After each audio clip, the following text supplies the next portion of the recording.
Hi, hello, namaskara children. Welcome back to Chemistry channel. What is going on here? Quick revision series. So previously I did concentrated sulfuric acid reactions, chemical properties. You can find the link here. Today we are going to discuss about ammonia. Very important chapter. Since it's a quick revision, I'm not going in detail. Whatever important points are there for the exam 2023, that only will be covering here. What I did, I have taken the specimen paper 2023 chemistry. I just checked marks distribution for all the chapters and I found that for ammonia 11 marks are given. Overall study of compounds including HCl, NH3, HNO3 and H2SO4, overall 25 marks. So you can check this. Okay. So it's a very important chapter from the exam point of view. So let's start then. Ammonia. What is the molecular formula? NH3. If I write the electron dot structure, you will have N, H, H and H. One electron. So there will be one lone pair of electrons on nitrogen atom in ammonia. So because of these lone pair atoms, ammonia acts as a base. So we have different definitions for acids and bases. This is basically called as Lewis base.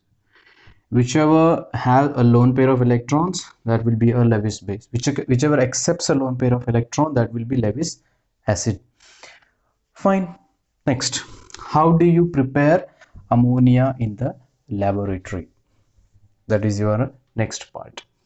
Lab preparation of ammonia gas. I am telling about the gas.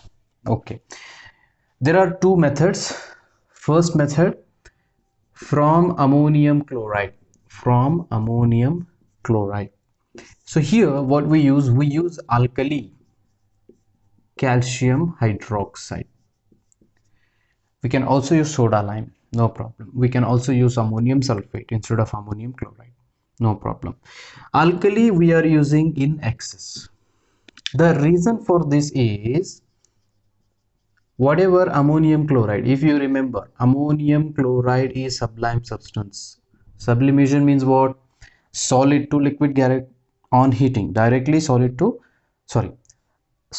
gas on heating without passing through the liquid state.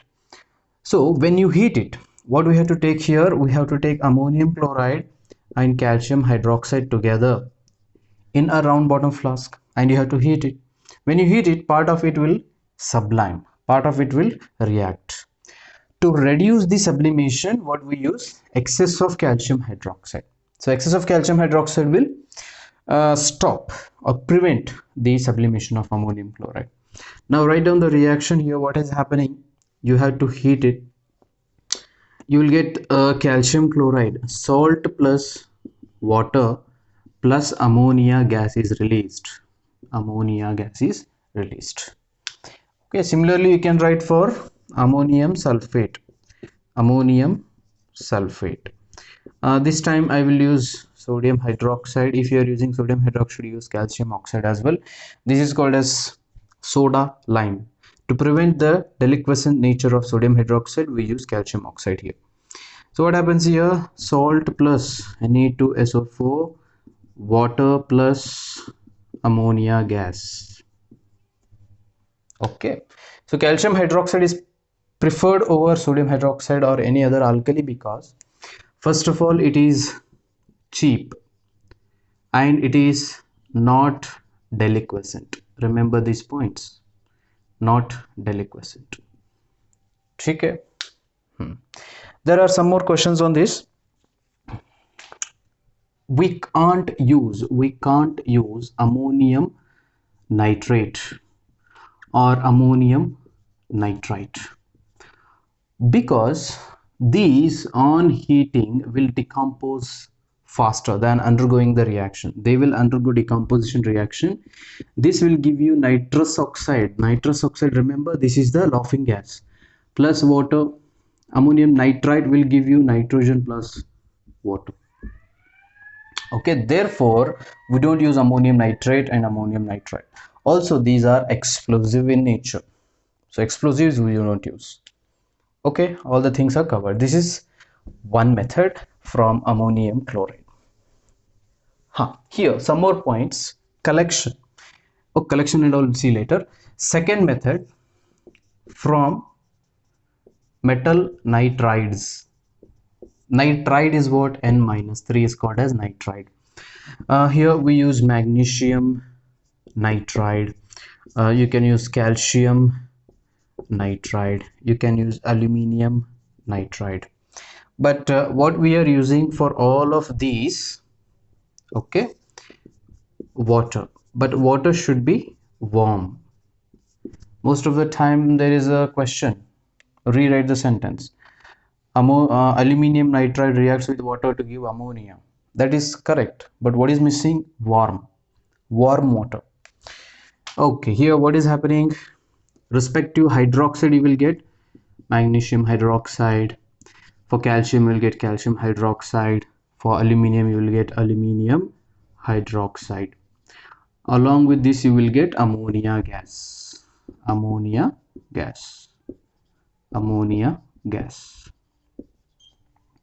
Okay, this is another method. Now, how do you collection of ammonia is by downward displacement of air.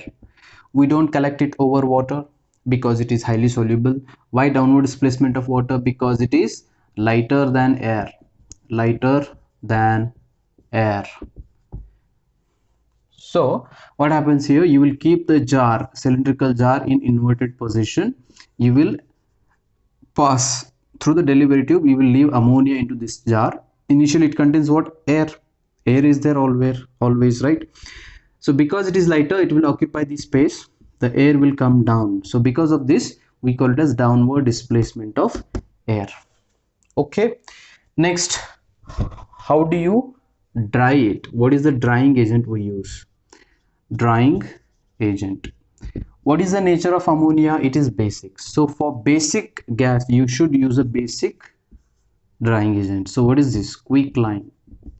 We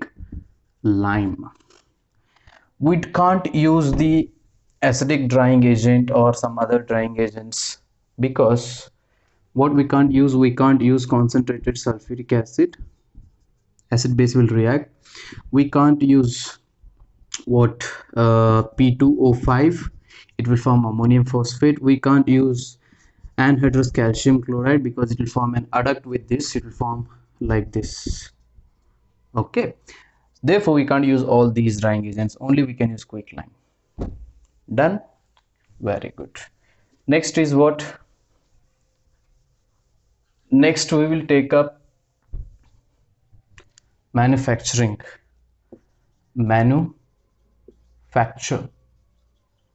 of ammonia gas. Remember the process name, Haber's process. Most of the time the process name is also asked. Haber's process. Very simple process is there. Remember this schematic diagram. The reactants are nitrogen and hydrogen, pure form. The ratio is 1:3. You will pass these two gases in a compression chamber. Compression chamber. What do you mean by compression chamber? Because these are gases. Gases are far apart. For any reaction to happen, you have to mix them. They have to come into contact with each other. So we have to compress the gases. How? By applying the pressure. So the pressure is above 200 atmospheric pressure. Next, once you applied it, next it will be passed through catalytic chamber.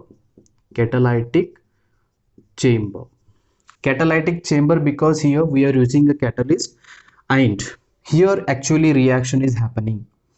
Nitrogen and hydrogen reacting and forming the ammonia. We will write the equation here. Nitrogen combining with hydrogen. Remember, this is reversible. If you don't write reversible, you will not get marks. Ammonia gas, all of these are gases. 2, 3. So the ratio is 1:3. Okay. Very important. What is the catalyst we are using here? Catalyst. Don't write iron. We have to write finely divided iron. Very important. Finely divided iron. Finely divided iron means powdered iron. Why powdered iron? Always catalyst, if it is in the form of a powder, it has a larger surface area, so it increases the efficiency of the catalyst. Okay. Next, we also use the promoter. Promoter means what? Promoter is the one which increases the efficiency of the catalyst. Increases the efficiency of the catalyst.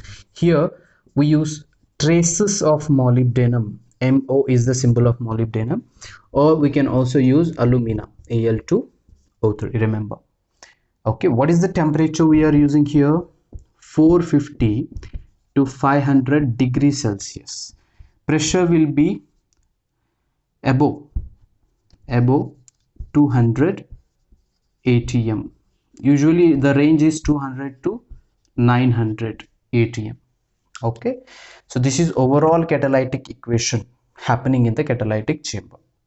Next, what we do, what happens here, because these are gases, the conversion of reactants into products is percentage is less. So we only 15% of nitrogen and nitrogen combine and form ammonia.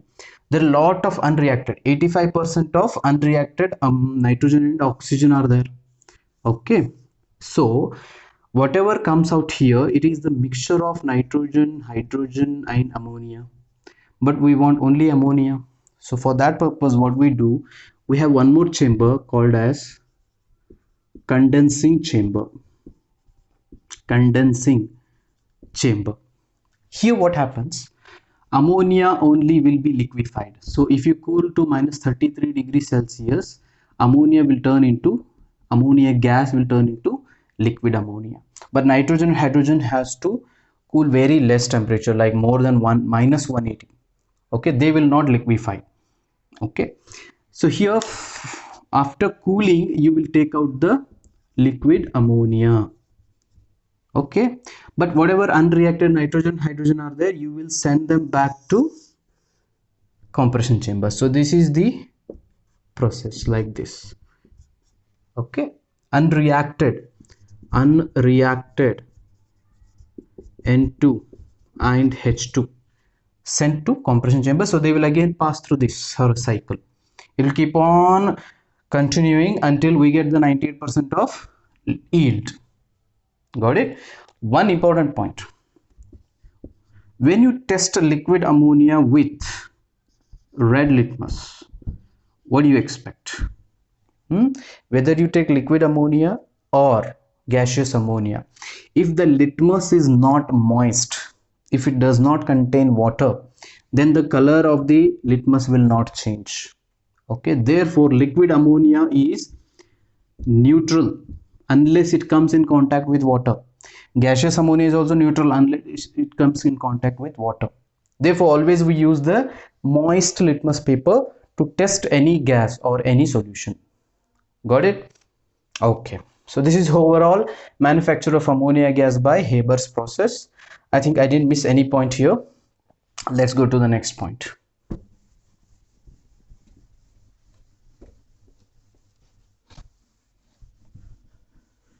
Ammonia gas we produced, but how do you produce ammonia solution? Very simple. What we do, we take ammonia gas and dissolve it in water.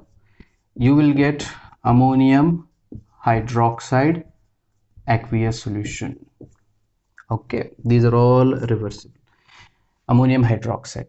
Now it is acting as a base, because ammonium hydroxide will give us what? Hydroxide ion, and whichever compound gives us hydroxide ion will act as a base, right? Only hydroxide ion as negative ion will be acting as a base. So how do you pass ammonia gas into water? There is a process. You produced ammonia gas, say, so you use the inverted funnel arrangement. Inverted funnel arrangement. Say this is a beaker containing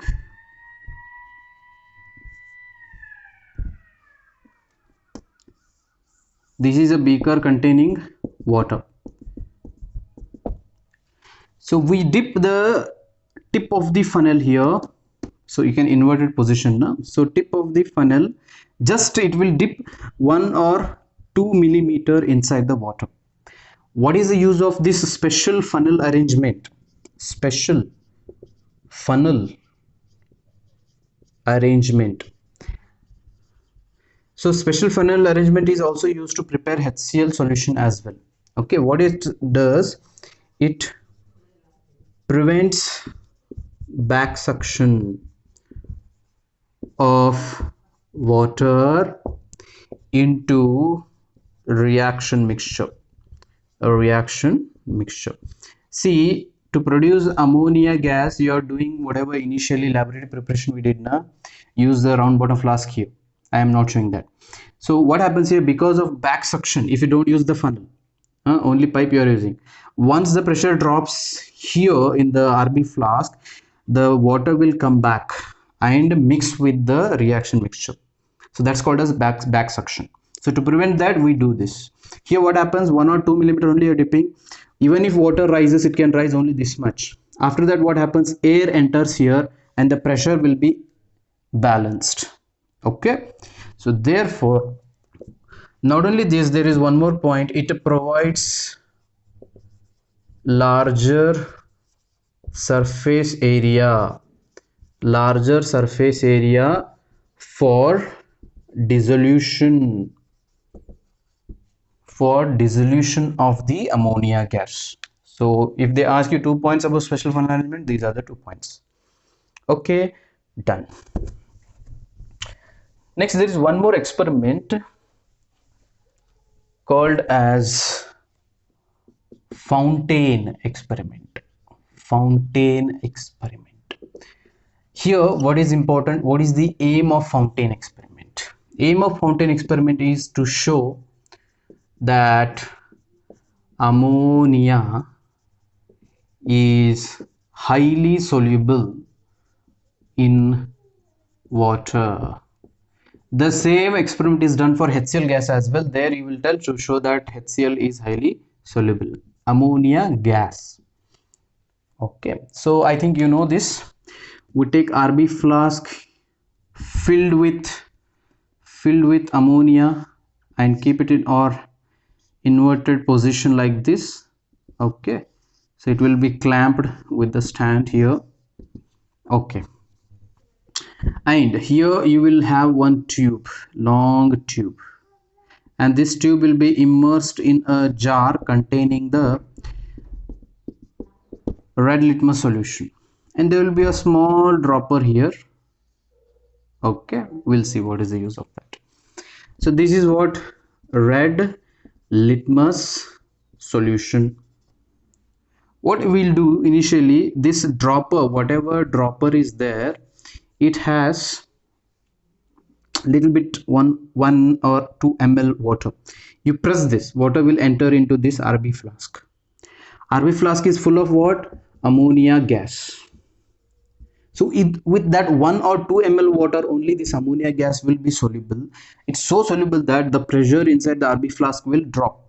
Once the pressure drops, what happens here, the solution, red litmus solution, will enter into this tube and comes as a fountain. That's why it's called as fountain experiment. Once it touches the ammonia is what? Basic in nature. So it turns into blue fountain. So 2 things you are doing here. One, solubility of ammonia. Another one, its nature, red to blue, means it is basic in nature.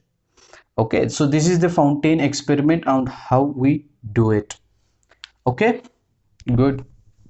Next we'll go to chemical properties of ammonia. Very important. Most of the questions are asked based on this.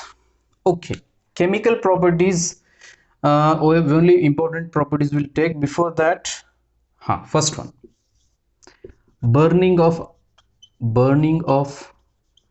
ammonia gas in oxygen, not in air. In air it will not be combustible. In pure oxygen only it will burn. So what is the observation? Very important.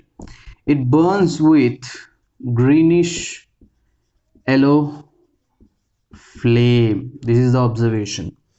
Okay, so here what happens? Ammonia, you are taking gas, oxygen will also be a gas. It will form nitrogen plus water vapor. Nitrogen plus water vapor, and it's highly exothermic reaction, so heat will also be produced.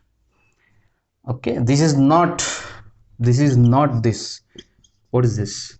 Another one is catalytic oxidation of ammonia. This is different, that is different. In catalytic oxidation of ammonia, you are using a catalyst. What is the catalyst we are using? Catalyst we are using is platinum. Temperature we are keeping 800 degrees Celsius. Here what you are getting is ammonia plus oxygen, same reactants, but conditions are different. Here you will get NO plus H2O. Nitric oxide you are getting. Here you are getting nitrogen. That's the difference. Here you are getting greenish yellow flame because you're burning it. Here what happens? Initially you will take the platinum, say platinum wire like this. You will heat this wire till it becomes red hot, around 800 degrees Celsius. Then when you pass ammonia and oxygen gas through this wire, it will keep on glowing. Even if you stop heating, it will keep on glowing. When it keeps on going, when there is a large amount of heat is produced, right? So this shows that here we are also getting large amount of heat. So this is exothermic reaction. Catalytic oxidation of ammonia is exothermic reaction. So platinum will keep on glowing even after heating is stopped. Okay, we just initially heat it. Later on it will carry out on its own. Okay, now try to balance these two reactions. I am not going to balance this. Balancing equations, I made one more video, you can check. Easiest way to balance these things. Okay, next reaction is about reduction or reducing property of ammonia. Reducing property of NH3 gas. I'm talking only gas up now. Okay, let's take copper oxide, any metal oxide, and not any, let's take copper oxide, and it reacts with ammonia. Copper oxide will be reduced to copper. Ammonia will be oxidized to nitrogen and water vapor. Okay, same reaction happens with lead oxide. Lead oxide reacts with ammonia, you will get lead, nitrogen and water. Balancing equations is very important. Okay, again I'm not going to balance this, just check yourself, try to balance it. Now what happens here? Observation. Copper oxide is black, copper metal is reddish pink metal or reddish brown metal.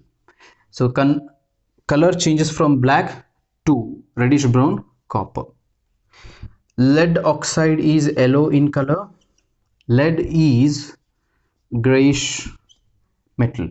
So again the yellow substance changes to grayish metal because ammonia is gas, nitrogen is gas. This is again water will be in liquid form. Okay, so this is the reducing property of ammonia. Try to balance this.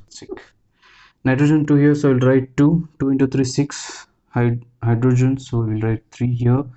Oxygen, how many here? 3, so write 3 here. Copper 3, write 3 here. Okay, 3 2 3 3. Okay, 1.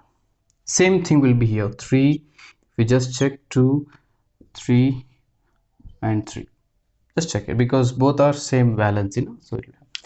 So black copper oxide turned into reddish brown copper metal. Yellow lead oxide turned into grayish lead metal. That is your observation. Okay, this is reducing property 1. There is one more reaction, very important reaction. These all are important. What is this reducing property? When ammonia reacts with chlorine, here two cases are there. One, excess ammonia reacts with chlorine, you will get ammonium chloride plus nitrogen. There is one more case, when ammonia reacts with chlorine but chlorine is in excess, so your products are different, you will get here NCl3 plus HCl. Okay, what observation you can write here? White dense fumes, white dense fumes. Okay, here what you can write? NCl3. What is the name of this NCl3? Nitrogen trichloride. It's a yellow liquid and it's a explosive in nature. Explosive in nature. Okay, so that will be your observation. Very important. Most of the time out of these two, one question will definitely be there, either observation based or balancing equations. This is easy to balance. This you have to little work on this. 8 3. Okay, 6. Now it is balanced. 8 3 6 1. Otherwise just remember this. 3 into 2 6. Nitrogen 6 plus 2 to 8, 24 24. This one, nitrogen 1, hydrogen 3 here, so make 3 here. Cl, how many? 3 plus 3 6, so we'll write 3 here. That's it. Yes. Okay, this is also very important reaction.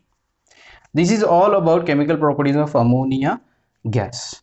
Now we'll take chemical properties of ammonia solution. Ammonia solution. This we also come across in analytical chemistry chapter. I have made very important in the story form. I made the video. You can go and watch it. Okay, what I will write here? FeSO4, FeCl3, then lead nitrate, then copper sulfate, zinc sulfate. Okay, these all react with ammonium hydroxide. Ammonia solution is nothing but ammonium hydroxide. So what you are getting here is important, don't miss this.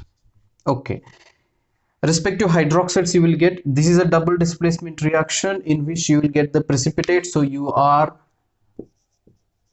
also can call it as precipitation reaction, double displacement reaction, double decomposition reaction, all are same. FeSO4 will form FeOH twice, FeOH thrice for this, lead hydroxide, copper hydroxide, zinc hydroxide. Definitely 2 marks will be there on this. Okay, what's important, all of these are precipitates, so color of the precipitate is important. What is the color of ferrous?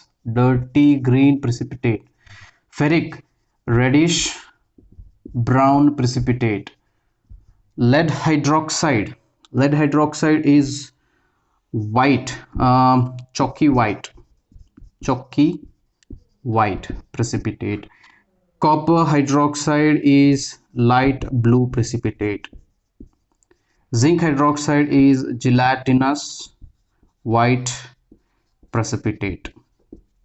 Now what happens if you dissolve them when you add in excess of ammonium hydroxide? Okay, so these three will remain insoluble.